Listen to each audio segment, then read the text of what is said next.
Hello and good morning everybody. Myself Pradeep Gupta sir. Welcome to your अंकुश हिंदी पाठमाला भाग 4। बच्चों, आज हम लोग अंकुश हिंदी पाठमाला भाग 4 में कविता पढ़ने वाले हैं जिसका शीर्षक है चतुर चित्रकार। कविता पढ़ने वाले जिसका शीर्षक है चतुर चित्रकार। आइए कविता को पढ़ें, सुने और याद करें।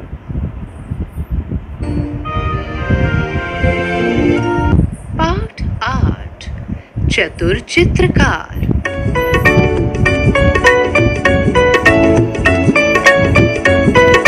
चित्रकार सुनसान जगह में बना रहा था चित्र, इतने में भी वहाँ आ गया यमराजा का मित्र।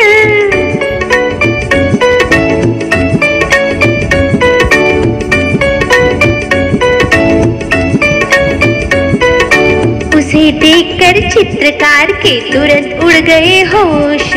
नदी पहाड़ पेड़ पत्तों का रह न गया कुछ जोश।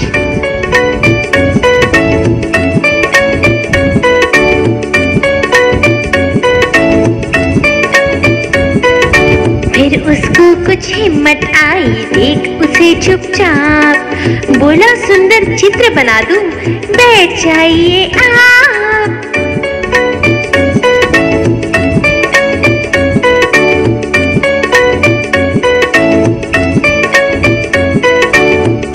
मुकरू बैठ गया वो सारे अंग बटोर, बड़े ध्यान से लगा देखने चित्रकार की ओर।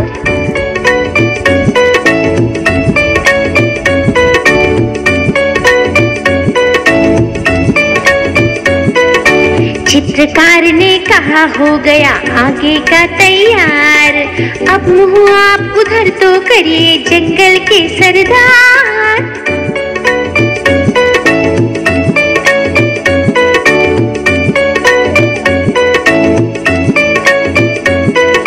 बैठ गया वो पीठ फिराकर चित्रकार की ओर।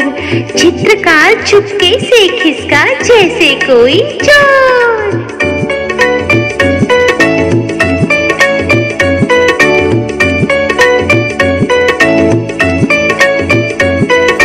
बहुत देर तक आंख मूंद कर पीठ घुमाकर शेर बैठे बैठे लगा सोचने, इधर हुई क्यों देर।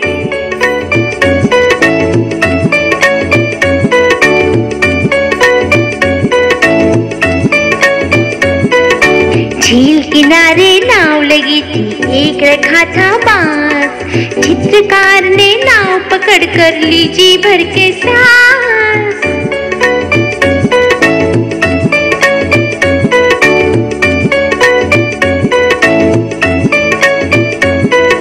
जल्दी जल्दी नाव चलाकर निकल गया वो दूर। इधर शेर था धोखा खाकर झुंझलाहट में चूर।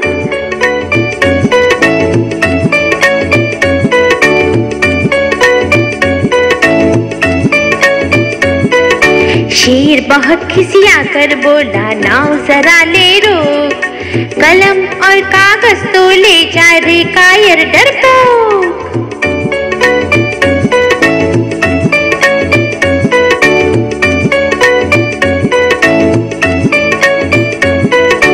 चित्रकार ने कहा तुरंत ही रखिए अपने पास, चित्रकला का आप कीजिए जंगल में अभ्यास। बच्चों, अभी आप लोगों ने इस कविता को सुना। इस कविता के कवि श्री राम नरेश त्रिपाठी जी हैं। उन्होंने इस कविता के माध्यम से एक चित्रकार की व्याख्या किया है। चित्रकार जो होते हैं वह प्रकृति के प्रेमी होते हैं। एक दिन एक चित्रकार सुनसान जंगल में चला गया। वहाँ वह चित्र बना रहा था। सहसा उसे वहाँ पर एक शेर नज़र आया। उस शेर को देखते ही चित्रकार के होश फाख्ता हो गए। वह जो नदी नाले तालाब पेड़ पत्तों के फूल के जो चित्र बना रहे थे अब उनमें सारे कुछ चित्र अब दिखाई नहीं पड़ रहे थे, उसका सारा जोश अब छू मंतर हो चुका था। जैसे उसने सिंह को देखा, जब उसके होश उड़ गए, कुछ देर के बाद वह थोड़ा संभला और संभल कर उसने सिंह से निवेदन किया, शेर से निवेदन किया कि हजूर आप जंगल के महाराज हैं, आप बैठिए, मैं आपको एक सुंदर सा चित्र बना देता हूँ। शेर ने उसकी बातों को सुना और वह ध्यान से उकरू मुकरू होकर के बैठ गया और बड़े ध्यान से चित्रकार की ओर देखने लगा। चित्रकार ने उसका चित्र बनाना शुरू किया। कुछ समय बाद जब उसका चित्र बन गया, तब उसने शेर से निवेदन किया कि महाराज अब आप मुंह पीछे करके बैठिए, क्योंकि आगे का भाग बन गया है, पीछे का भाग बनाना है। जैसे ही शेर पीछे की ओर मुंह कर करके बैठा, चित्रकार वहाँ से चुपके से खिसक गया और खिसक करके वह भागा।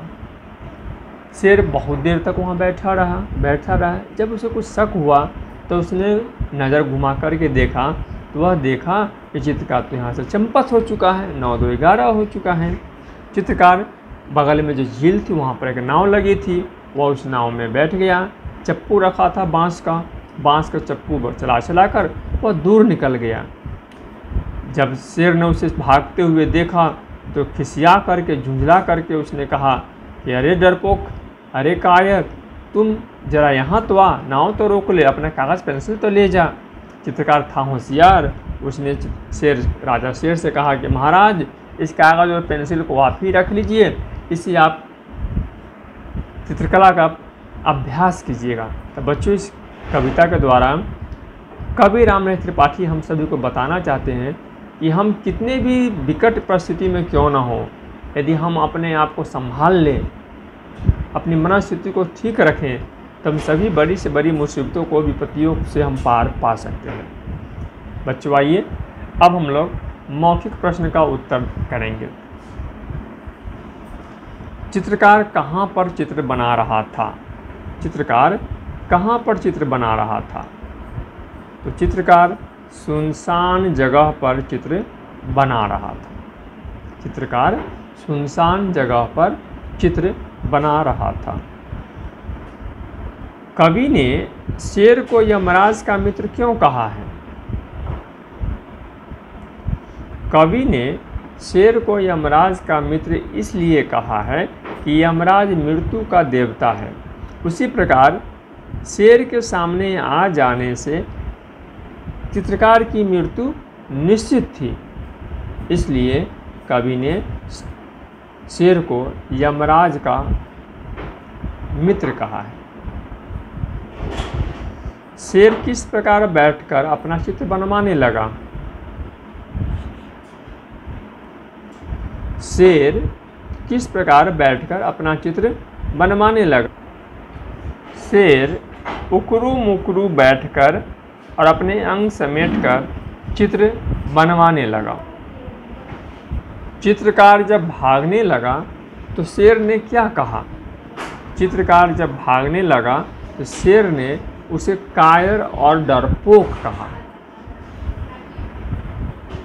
बच्चों आइए इस पाठ में आए हुए कुछ नए शब्द और अर्थ को देखें। सुनसान, वीरान, यमराज, मृत्यु के देवता, होश उड़ाना, घबरा जाना एक मुहावरा है।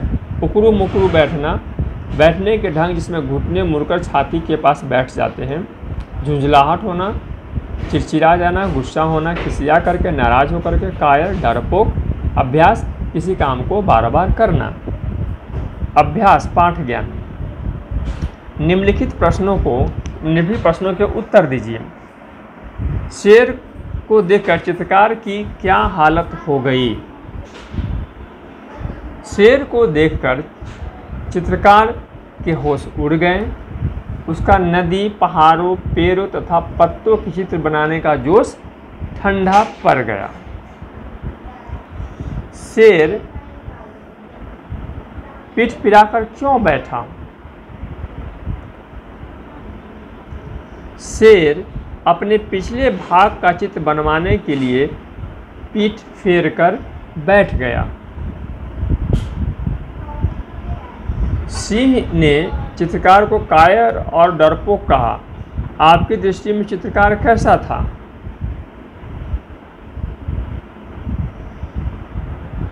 हमारी दृष्टि में चित्रकार बुद्धिमान तथा चतुर था। उसने अपनी जान बचाने के लिए चाल चली थी। अगर चित्रकार बुद्धि से काम न लेता तो कविता का अंत क्या हो सकता था? और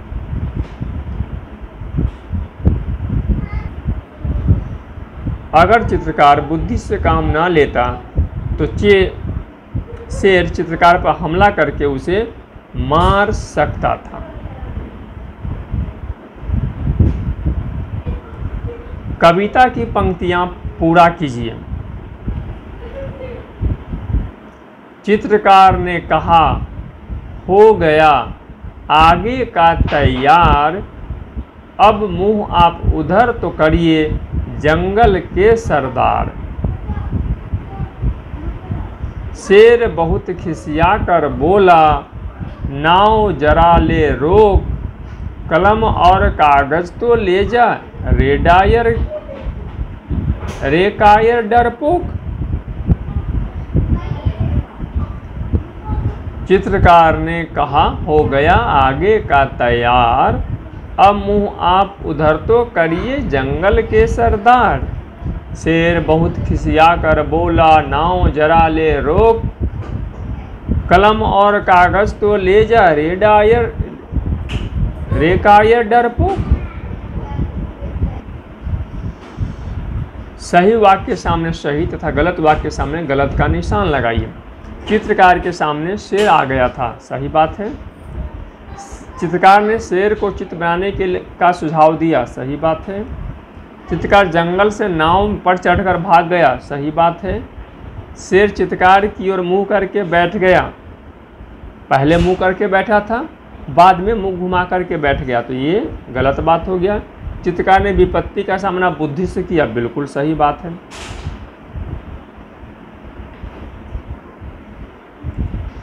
कविता में आए समान ध्वनि वाले शब्दों को लिखिए।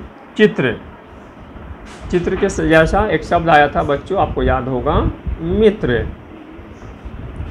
होश के जैसा एक शब्द आया था आपकी कविता में, जोश। और के जैसा शब्द था चोर। शेर के जैसा शब्द था देर। बांस के जैसा शब्द था सांस रोक कर खड़ा था ना जी, ठीक है। अब पास के जैसा शब्द था आश। तैयार के जैसा शब्द था दूर और तैयार। एक मिनट बच्चों, मैं देखूं बच्चों, कविता में दूर के जैसा शब्द था चूड़ और तैयार के जैसा शब्द कविता में मिला है होशियार। तैयार यहाँ भी लग गया, होशियार। दिए गए पर्यायवाची शब्दों में से अनुप्रयुक्त शब्दों पर गलत का निशान लगाइए। नदी के लिए सरिता, तटनी, सरोवर तालाब के लिए होता था, ये गलत है। पहाड़ के लिए अचल, रवि, शैल। रवि जो है वो सूर्य के लिए होता है, तो ये गलत है। राजा, रंक, नृप, नरेश। रंक गलत है, रंक जो होता है गरीब के लिए होता है। जंगल, वन, कानन, उद्यान। वन और कानन जो होता है वो जंगल के, उद्यान जो होता है वो गार्डन के लिए, बगीचा के लिए होता है, तो उद्यान बच्चों यहाँ गलत है। निम्नलिखित वाक्यों में आए रंगीन शब्दों के वचन बदलकर लिखना है। उसने आँख मूंद ली। आँख एक वचन में है तो बहुवचन कर देंगे। उसने आँखें मूंद ली। आँखें मूंद ली। झील के किनारे नाव लगा था, तो यहाँ नावें कर देंगे। नाव से एक वचन से बहुवचन। झील के किनारे नावें लगी थी, नावें लगी थी। वृक्ष से पत्ता गिरा, तो वृक्ष से पत्ते गिरे, वृक्ष से पत्ते गिरे। सुंदर चित्र ने सबका मन मोह लिया, सुंदर चित्रों ने, सुंदर चित्रों ने सबका मन मोह लिया।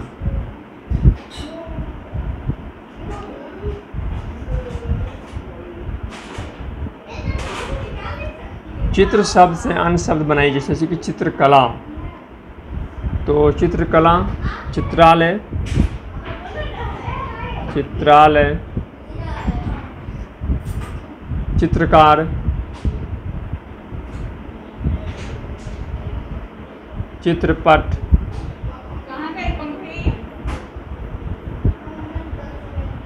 अर्जुन की पत्नी का नाम है चित्रांगदा। नीचे दिए गए अनेकार्थी शब्दों के दो दो अर्थ लिखिए। अंग हिस्सा शरीर का भाग, पीठ शरीर का भाग, तो पृष्ठ और शरीर का भाग। मन, मन का मतलब होता है चित्त, चित्त और वजन, वजन की माप। साल, साल जो होता है एक वर्ष, एक वर्ष को कहते हैं। और एक प्रकार का पेड़ भी होता है, एक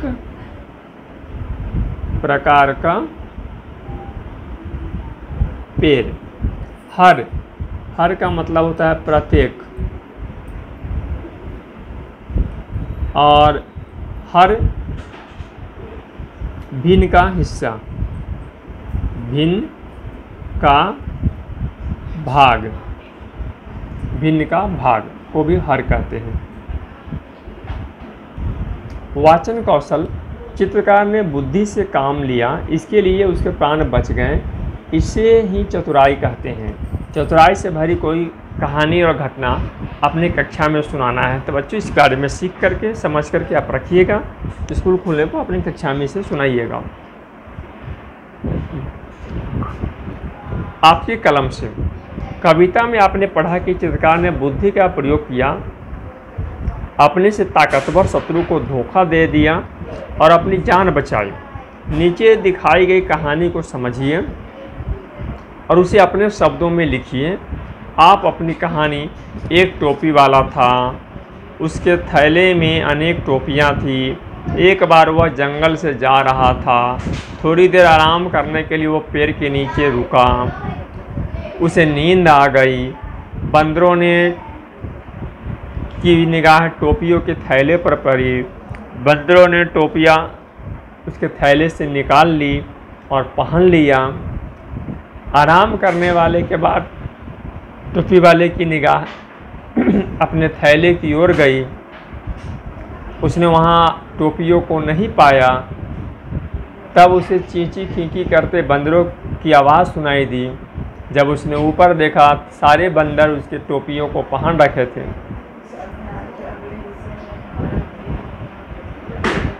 जब बंदरों की ओर उसने कंकड़ फेंके तो बंदर ने फल तोड़कर उसकी ओर फेंका और उसे मारा। तब उसे समझ में आया कि ये बंदर नकलची बंदर है। तब उसने अपने सर पर पहनी हुई टोपी को ज़मीन पर फेंका। उसी प्रकार से उसे देखते ही बंदरों ने भी अपने सर पर लगी हुई टोपियों को निकाल करके ज़मीन पर फेंका। चतुर टोपी वाले ने अपनी टोपियों को समेटा और वहाँ से तुरंत 9-2-11 हो गया। इस प्रकार से बच्चे आप भी अपनी एक कहानी बना सकते हैं।